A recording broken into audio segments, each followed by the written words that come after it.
Green light's on, so I switched it the right way. Okay, so thank you for coming. This is, I don't know, what is this, week 5? Something like that. So we've looked at Abraham, 3 or so classes on that. We've looked at Isaac several weeks ago. And these lessons are on how God uses broken people. We want to remember, we're not running these folks down. We're looking at how God uses folks with problems because of them, not in spite of them. And they're normal folks just like us. We tend to put people up on a pedestal, and then we start measuring ourselves with those people, and then we decide we're not worthy to serve God in any of those manners, and we have to be very careful of that. This is sort of on the topic of elevating. Anybody remember the Jonestown Massacre? So this last week I was flipping around. Boy, what a great show to watch before bed, but it was a documentary, and I had forgotten. I hadn't completely forgotten. I remember sitting there with my dad. I think I was 13 or 14 at the time. That's 78. I was sitting there watching the news with my father. I was the only one who would. That'll come in later in the story. But the choppers flying over. And initially when they thought it was clothing that had been scattered out in the fields around that pavilion, and it was not. It was people. And so this guy, Jim Jones, was Assembly of God Bible preacher when he started. And that's what happens when someone gets elevated and folks start elevating someone like that. You tend to get followers like that. And then, but I think he ended up claiming halfway through that whole mess down in South America that he was the Messiah. And they used to practice mixing that Kool-Aid up, and that's where the drinking the Kool-Aid came from. Anyway, it was a tough show. And wow, I forgot that he killed the congressman trying to get on the plane. Yeah. I forgot that. I was like, wow, how do people get carried up? Anyway, sorry for chasing that down the rabbit hole, but that was last week, and I thought it was interesting. We've been talking about not elevating folks. Okay. If you knew my family, you'd understand. I have a t-shirt, and it's black humor. It's what I do with some of my t-shirts. You know, it's better to laugh than cry. But if you only knew my family, you'd understand. And we're going to be looking at that in the lesson with Jacob and Esau today. But many of us could say that, I'm sure. And I don't want to make today about me, but I want to emphasize that these folks are common and normal, just like us. And we tend to gloss over all these things. And it's important to understand that these were just normal folks that were serving God and getting his will done. I won't spend too much time, but some of you know, most of you do not. I am the youngest of 11. I am the 101st grandchild on my father's side. I made the paper when I was born. Big family. Something to be proud of, something cool, something to tell people about. A little more about the story. My mother lost her first husband to lung cancer. She had 7 children. She lost her husband to lung cancer. She was a widow. I don't know what she was doing for money. I think it was laundry or something, like something out of Johnny Dangerously or something. And my 2 older brothers, Mike and Tom, were delivering papers. They were doing what they had to do. A couple of her friends talked her into going on Queen for a Day. Anybody remember? First game show. My mother was on it. Now, one of the things they did on the game show was they asked you to make a list of things you wanted or needed. And I think it was a fence for the backyard, one of those above ground pools for the kids, a washer, Speed Queen washer and dryer. Kirby vacuum cleaner. I'm trying to remember what else. That washer and dryer we were using when I was in high school. So this is like 8 years before I was even thought of. Anyway, so just so happens that the couple that was helping my mother prepare for the game show were my dad's brother and sister-in-law. And they introduced my dad to my mom. Yeah, widow with 7 kids, what could go wrong? He was in his mid-30s, never been married, never really been serious. I didn't find out until the wake, when my father passed in '98, that he jumped rails. This is back when the Pinkerton guards could kill you if they caught you jumping on the train for a free ride. I've been told I need to write books about this. I don't know. But this is just like we do with this story. I could tell you all the good stuff. It's cool. But there's a lot of dark to that, too. There's a lot of dark. I was youngest, so I didn't see it. We're not going to go into it. But, you know, this is normalcy. Everybody has hurts, habits, and hang-ups. Everybody has secrets. Everybody has pain in their lives. And it's very important when we look at these folks in the Bible that these are the folks God chose. Not only to spread the kingdom, but also to bring Jesus into the world. Okay. Anybody ever here said something about their parents like, I'll never be like that? I'll never do that? There's got to be some stories. All HC has to do is tell me I'm acting like my mother.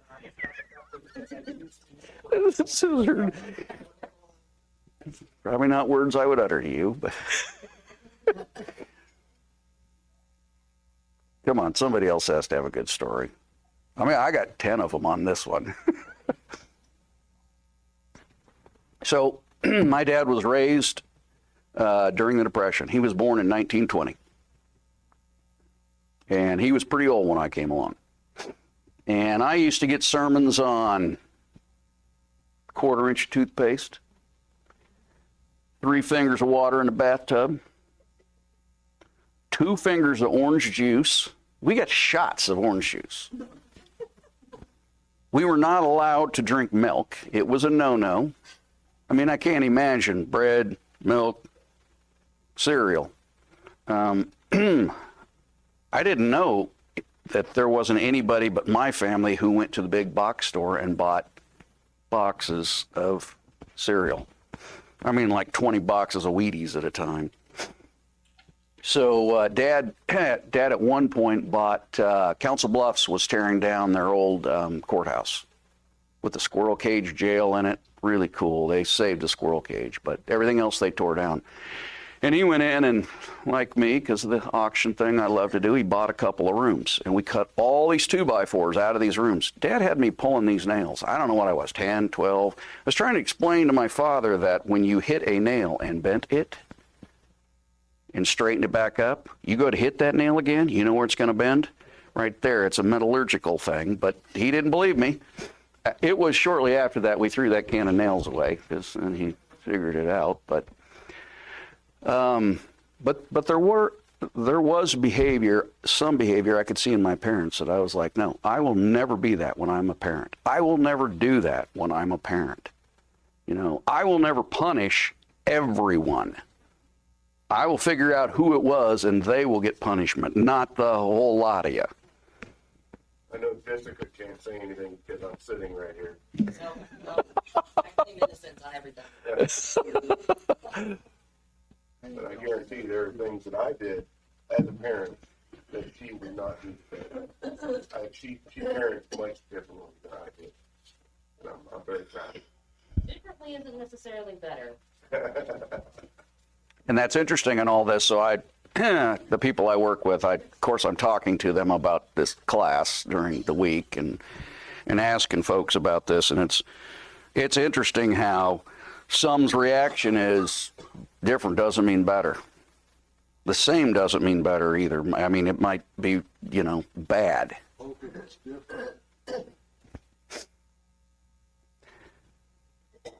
So a little bit of background now. So we're starting in Genesis 25:19 and following. Somebody want to read that?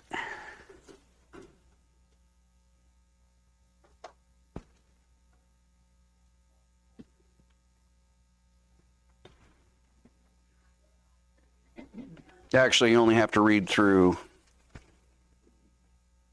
sorry,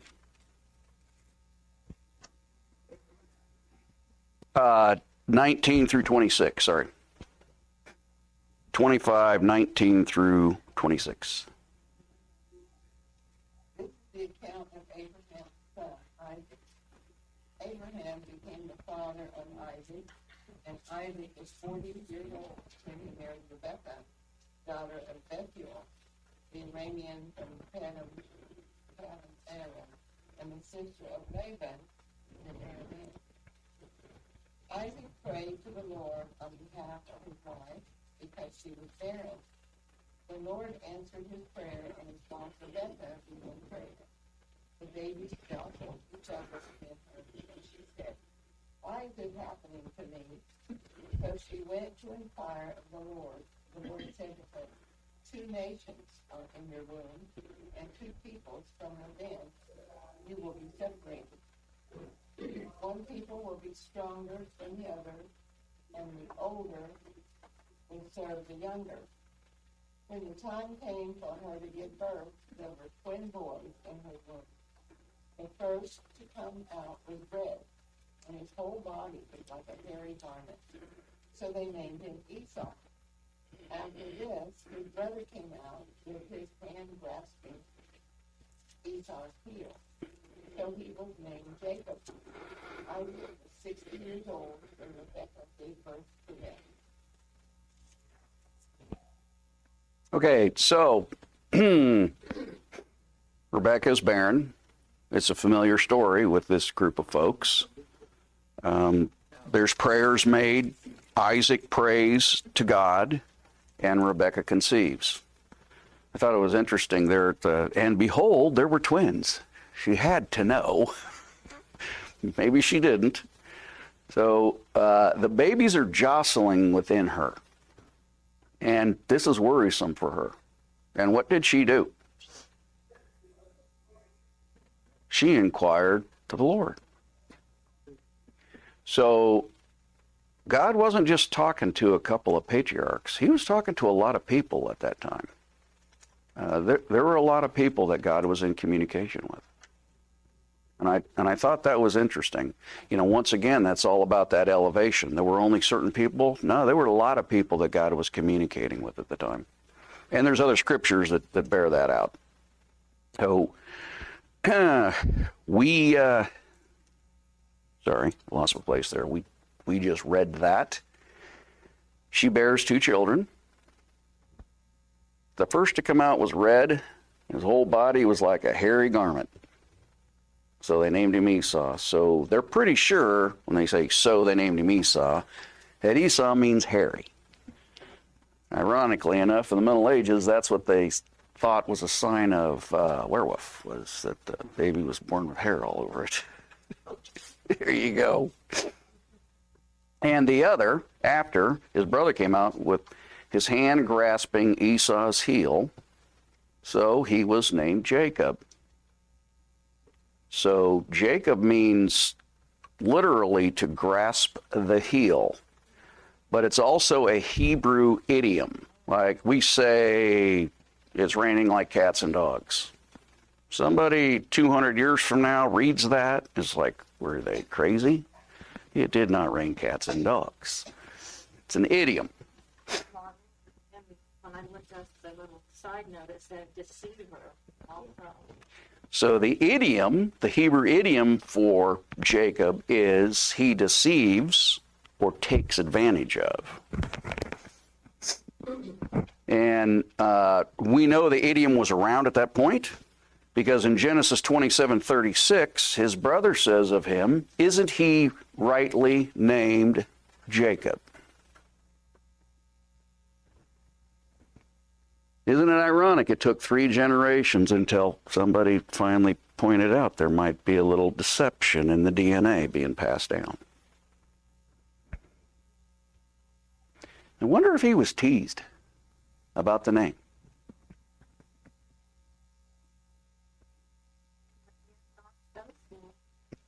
He did, but these are all these things that go around in my head, like this kid's called the Deceiver. That's what I meant. Why would God? He had a purpose.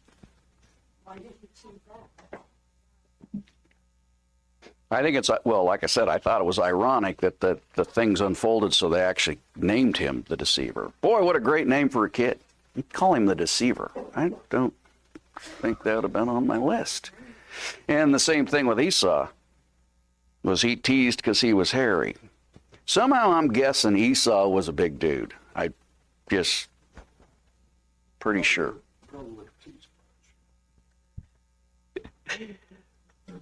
All right, so we're going to fast forward to more action. Back when I was a kid, Notre Dame, they had a 30-minute review of the Notre Dame game from the day before. So we went to church on Saturday night to get the obligation out of the way. So then Sunday morning, this was on at, 6:30, 7 o'clock. I was made to go to bed pretty early, so it was early. And they would always say, fast forward to more action. That basically was boring. But we're not skipping over some other things. We're keeping a focus on Jacob and Esau. Yeah, so this is 25, 27 through 34. Would someone like to read that?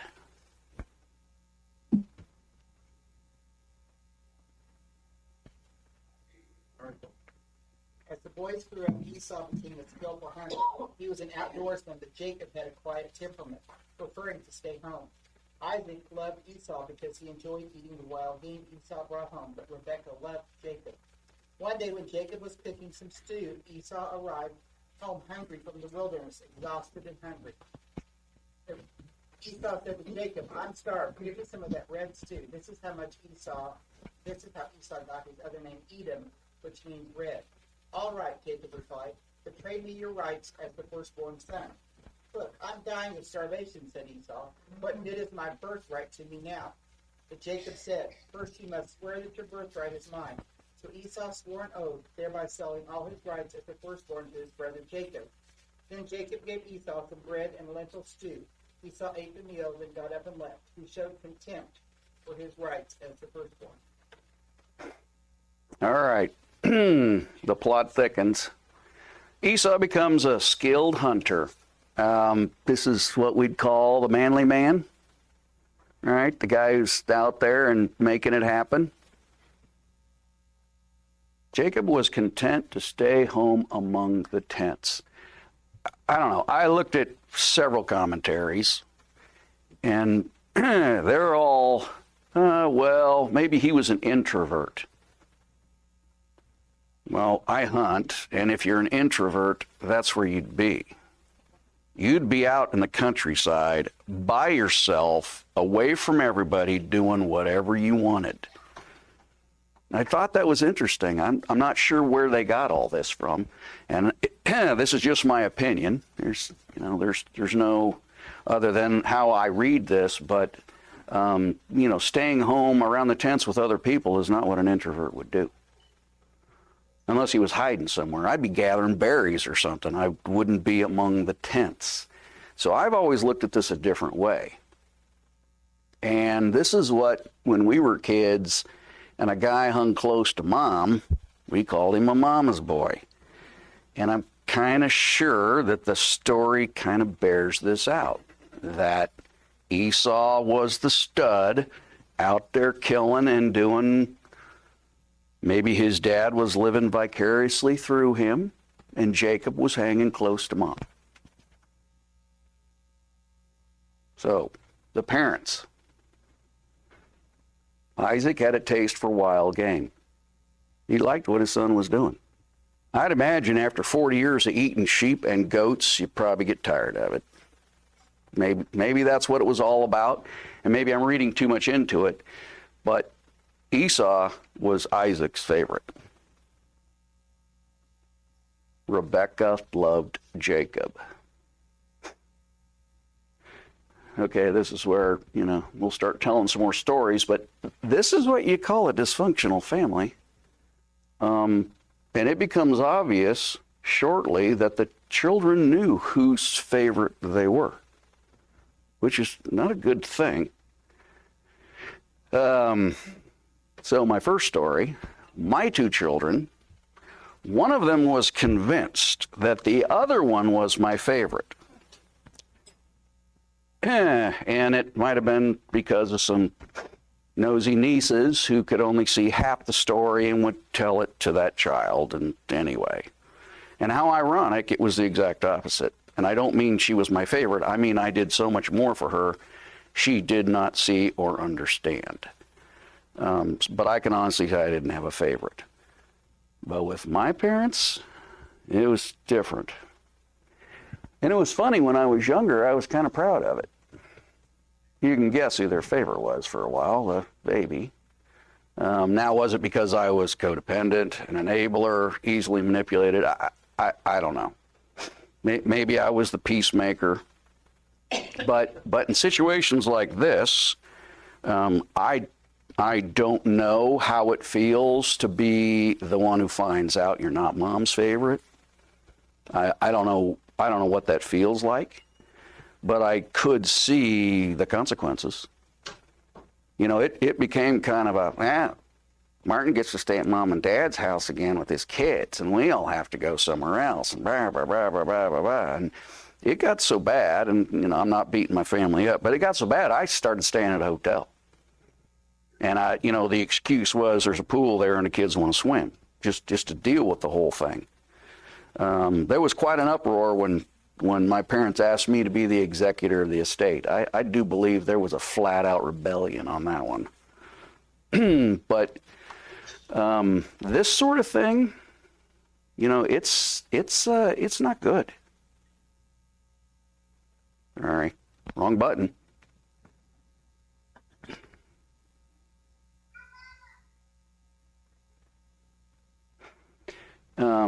Anyway, anybody got any stories about that? Favorites? Not favorites? My brother and I, he's my mom, saying who's his favorite. So we will send her anonymous gifts in the mail. And we'll say, from your pictures. We wait to see who she contacts, I think. She's too scared to contact anyone. That's just mean, by the way. I'm 9 years older than my brother and 11 years older than my sister. So I remember when they were born and little, because I helped babysit them. But I also vividly remember my mother making remarks like, "Wow, I get another chance at doing this right." Dude, I was a teenager at the time. I know I was hard. I think somebody else's hand went up over here. There's three of us.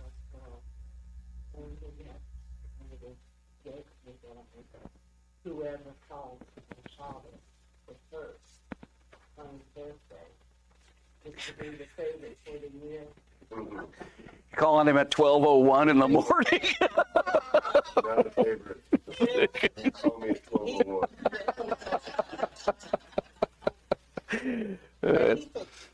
He enjoys it. We really do that. Yeah. we'd show up at Thanksgiving or it'd be early December or whatever, and Mother's handing out Christmas cards. And I used to be kind of a mean brother. And brothers would open theirs and they'd look at it, and I'm like, well, how much money did she give you? Oh, she gave me a 20. She gave me 200s. She never gave us money. Never gave us money. Okay, so we read the scripture, the red stew incident. The trickery begins. So I know I'd mentioned Jacob was kind of the mama's boy, or at least in my eyes. But I don't think cooking is a female thing. And in fact, those of you who know me know I cook, and I cook a lot. Won't be the best cook, but the certain things I do cook, I'm very good at. So, sorry, back to the, brothers and sisters and all the chaos and family, and why this stuff is pretty normal is we all are just like this. So I have 5 sisters, and I, before God, will swear to you that 3 of them tried to poison me growing up. Horrible cooks. Horrible cooks. I mean, my mother started working a split shift as an AT&T operator when I was 10-ish. So she'd be there in the morning for us with breakfast. We'd go to school. We come home from school. She would be home for several hours, and then she'd go back to work, and we'd eat dinner without her. And when she hadn't prepared something, a slow cook thing or leftovers, one of my sisters would be asked to cook. And the one that finally, this was when I was only 10, the one that finally broke the camel's back, my sister Mary, she was tasked with cooking fish. We called them drop biscuits, baking powder biscuits. We had them in like almost every meal because we'd eat a loaf of bread otherwise, and corn. So she put the fish sticks in the broiler. Gets on the phone with one of her friends. We had a long cord too. I mean, of course that's burned.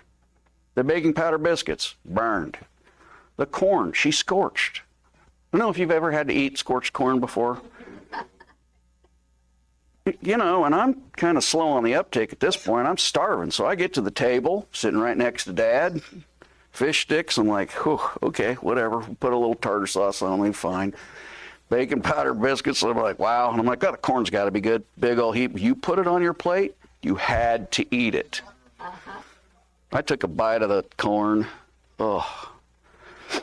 So at that point, I began to negotiate with my parents hard about allowing me to cook. My dad's like, he's too young. I'm like, Dad, I can cook fish sticks and not burn them. I can warm up corn. All she had to do was take the corn out of the freezer, put it in the pan, and warm it up. I can do that. Well, anyway, that's how I became a cook. My sister's trying to poison me. I won't tell you about the salt cake. Back when a big S meant sugar and a small s meant salt. Now rancid peanuts, rancid Crisco. I'm not embellishing. Thought they were trying to kill me. Anyway, it made me the man I am today. Oh, the good memories. Okay, so Esau comes in from the field empty-handed. Yes, I've had hunts like this. This is why you have pork and beans in the cupboard. Those cans of soup in the discount bin. You go ahead and put those, or when it's been a bad day and you need something to eat. Feed me the red stew, I'm dying. So this, was this Esau saying, you haven't worked hard today. I'm the one who's been out in the field working hard all day, and you need to feed me? Is that he was trying to force his brother to subordinate and take care of him? Was he just being dramatic? It's funny, they said this is why he was called Edom, because of the red stew. I always thought, I was thinking too, it's because of his red hair. Now, surely somebody has stories about maybe being dramatic, walking uphill both ways to and from school. Till I was in a little small town in Nebraska, and it was flat. And I'm like 8, and I'm like, Dad, where are all the hills? I don't even know if this is applicable, but in our day, pop was a luxury, not a staple. And when we bring home a case of pop, everybody would take 30. fifth and, or sixth, and fifth and hide it. My mom stuck it in the stove. So, guess what? It exploded. So, anyway, I just thought it was funny. It has nothing to do with that. It's okay, that's good. But when I was thinking about who's the favorite child, and Mary Lee can maybe better explain it to me, but we had one child that went around and counted pictures on the wall. And whoever was last was his favorite child. I was like, no, we just picked 1,000,000 pictures of Josh and 15 Amanda. Sorry, that was rank order first. Okay. I was not in charge of taking pictures. I have a question. Sure. So he said, give me some of that red stew, and then a few verses down it says, he served him some lentil stew. I thought lentil was beans. They must have put some kind of tomato or pepper in there, paprika, something. I think that's a Middle Eastern thing, is the paprika is a big pepper over there. They put something like in that. Oh, and it could be the lentils. I've made that 7 bean stuff before and didn't realize just how many beans there were. There's more than 7, believe it or not. And I gave up at 7. So Martin, I'm going to give twins to Esau because in mine, he said leave. He also said mine said weird. So I really think this is against the other brother. I mean, you go and hunt and you're coming back and number one, he didn't get anything. So he's already upset and very tired. He had to walk all the way back. And he has this big old pot of food. And his mindset, he said, please, my children rarely say food to each other. So I don't think he's crazy dramatic. Well, and they are brothers, and yeah, that's true. I mean, you know, is Jacob doing this? Oh, yeah, this is good. I mean, they're brothers, right? They're messing with one another. Now, off that point, you have to think how many times Esau brought food back for everybody, and not just for himself, but for everybody else. Good segue. That was great. You just made the point before I did. And so he's giving to everybody else. So when he needs something, he doesn't have it. Yep. It's like, hey, can I have some stew? I'm really hungry. And Jacob sees a way to take advantage. Yep. Okay, no more. We're getting to that. So is it just me, or when you think about this story, you're like, Jacob was the good son, Esau was the bad son? Is it just me? You know, that's exactly right. Elevate. The other guy has to be bad, therefore. I'll trade you. This is not also something a brother would say. So, I know somebody here has a story about trading things with their siblings. You have to think, like, what he's trading. It's not like, here's another type of being I'm trading you. It's like your birthright.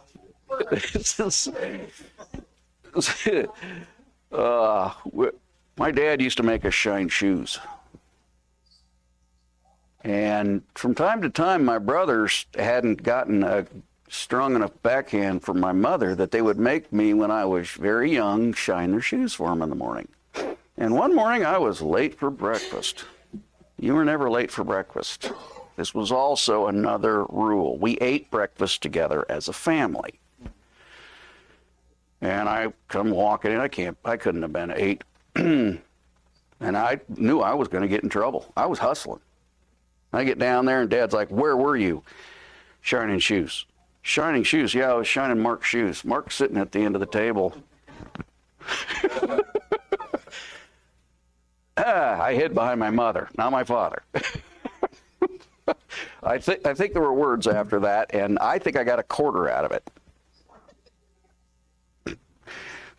There also is something there that trains you. Somebody else, a story. Halloween. Okay, so Halloween just happened. Oh, All candy. I heard was the kids, they saw that one of the kids really wanted the favorite candy bar. And they're going, well, I'll give you this if you give me 25 pieces of your other. And so, like, it's not equal whatsoever, but, I mean, they're sitting here. Because they have leverage. Really want this. Yep. So I should be able to get That's- 25 pieces, and I'm like, oh, goodness. So as we read this happened. This is real. This is the other thing about this story. You're reading this, and once you start putting yourself in that place, these things happened. These people were just normal people. My two daughters, and they're not here right now, so I could tell this story. Emily used to hide her candy until Molly had all her candy ate. And then she'd bring the bag out. And somebody would do chores of the others for the candy. And I'm just looking at this going, this is just wrong. On so many levels. There might still be a touch of sibling rivalry between those two, but nothing like it was when they were growing up. Okay. What good is my birthright if I'm dead? I think there's a little more hyperbole going on here. At this point, though, we're talking, Jacob knows he's got leverage. He knows he's got leverage. He's like, all right, here it goes. I don't know how old they were at this point. I have the feeling that this isn't the first time this happened. That Esau has come in, demanded food time and time again, and Jacob's finally like, I'm tired of this. I'm going to get something out of you. It could be. Absolutely, it could be. But Jacob knew at this point he had leverage in this conversation. On her point with candy and sharing it among siblings, one of the things I've noticed is that the elder tends to take advantage of the younger. And they say, for years and years, the older kids will say, well, you want this Butterfinger? Well, give me 3 or 4 of those. And it's not a fair trade. But the younger kid, I'm thinking Zoe and I was gonna say, it Hampton. surely can't be me. No, not my own, no. She was the older, but she was a I was an sweetheart. angel. But no, I've seen the kids, and how many times here did Esau take advantage of Jacob growing up? Maybe this was his one shot at getting back. I have an older sister, she was just a year older than I, and there was 4 of us children. And Debbie was definitely an introvert. A lot of people didn't even know she existed because she would go off into her room. But one really sweet thing that she always did was if we would go somewhere and Tommy would choose something that some kind of ice cream or something that he wanted, and we'd all get to choose. Tommy would invariably decide he didn't really want that, and then he would say, "Okay, I'll take it." And I remember one time Tommy chose something, and then he started crying, and Mother said, "Why are you crying?" "Because I don't want what he just chose." And I remember after that, my mother said to Tommy, whatever you choose, you get. And, we just didn't really pay attention to what was going on, but Tommy being the youngest and the only boy, knew he could get away with it. Yep. But when Mother realized what was going on, she stopped it. He quit doing it. Yeah, I was known as the garbage disposal. Let's get Martin. He'll eat it. Just going to throw this away. You want it? Thanks. Yeah. But I was the one that everybody would say, you want something, ask Sherry to go do it, or ask Sherry to go get it, or Debbie always said, Sherry, come on. Go negotiate. Yeah, Mama. And I thought, I wasn't smart enough to know what they were doing. So, yeah. Sure, you want that? I'll get it for you. So, of course, he asked him to swear on it. And it's interesting how, even today, this practice is still around. Oh, swear on it. What are you going to swear on? I mean, we're not supposed to, but that's what kids do. Swear on a stack of Bibles. I mean, I heard that 100 times growing up. where Yeah, yeah. I was always kind of curious about this as a little teenage, but so Isaac is the son of Abraham. He should have inherited lots of Abraham's goods, servants, so on and so forth. I don't imagine this being a family where it's just the four. There's other people here. So why doesn't Esau just have a servant, I don't know, fetch him something like a snack or something instead, but he goes to Jacob for all this food when he probably could have somebody else get whatever he needs for him. And it might be, like it was said, this is his younger brother who he's going to push around a little bit. So Esau, of course, he swears on this. I think Esau really thought that he would lose it because it's my word against yours, and that's the one, Hey, giving it out. hey, I'll yo. tell you anything, but that's not gonna happen. Great segue. I'm gonna say Was- that didn't happen. Was Esau thinking I'm Dad's favorite? Who cares what Mama's boy says? It doesn't matter. I'm the stud. I'm the one who goes out and no big deal. Give me some soup. Yeah. The younger one, his whole life, that you're gonna get to be the one that gets it. Oh, you know he heard about the birthright. You know he knew that Esau was going to get 2/3 of Dad's stuff.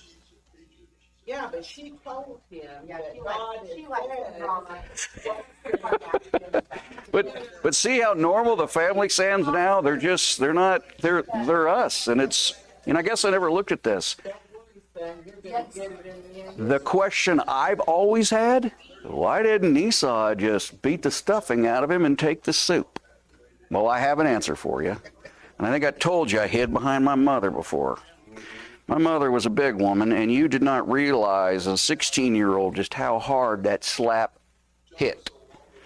I got knocked down when I was 16, and I didn't even think I was talking back. So the only thing I could guess at this point is Jacob was hands off by Mom, or maybe Dad. But I thought it was interesting, all of this bickering back and forth. Why didn't he just take the soup? Have you ever been that hungry though? I don't know how many days you've not eaten, but I get pretty hangry. Hangry is what we. If he had gone days without eating, he was desperate. Yep. And the thing I love, though, is we can look at this, and this is a real story. I mean, you could see it. We're not putting ourselves in this place, in their places, and sure enough. And yeah, you'd already mentioned lentil stew and bread. Really? So I'm giving my birthright away for some bean soup? I mean, he had to be just, yeah, whatever. And it says he despised his birthright. So we talked about maybe he was just saying what he needed to say to get the soup back. Despise. Was it because he was arrogant thinking, not necessarily because he's Dad's favorite? Maybe describe Esau as, some kind of fool, like that's why he despised it. He really didn't understand. I don't think that's what I was saying. He understood what that first was. And maybe he was taken for granted.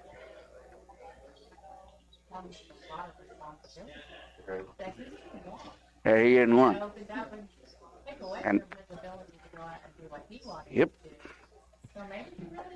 Yep. Maybe he is really one of the people, and he's like, you know what, I'm fine going out and. There you go. And because he was the one in the field. So we're running out of time, which is a good thing.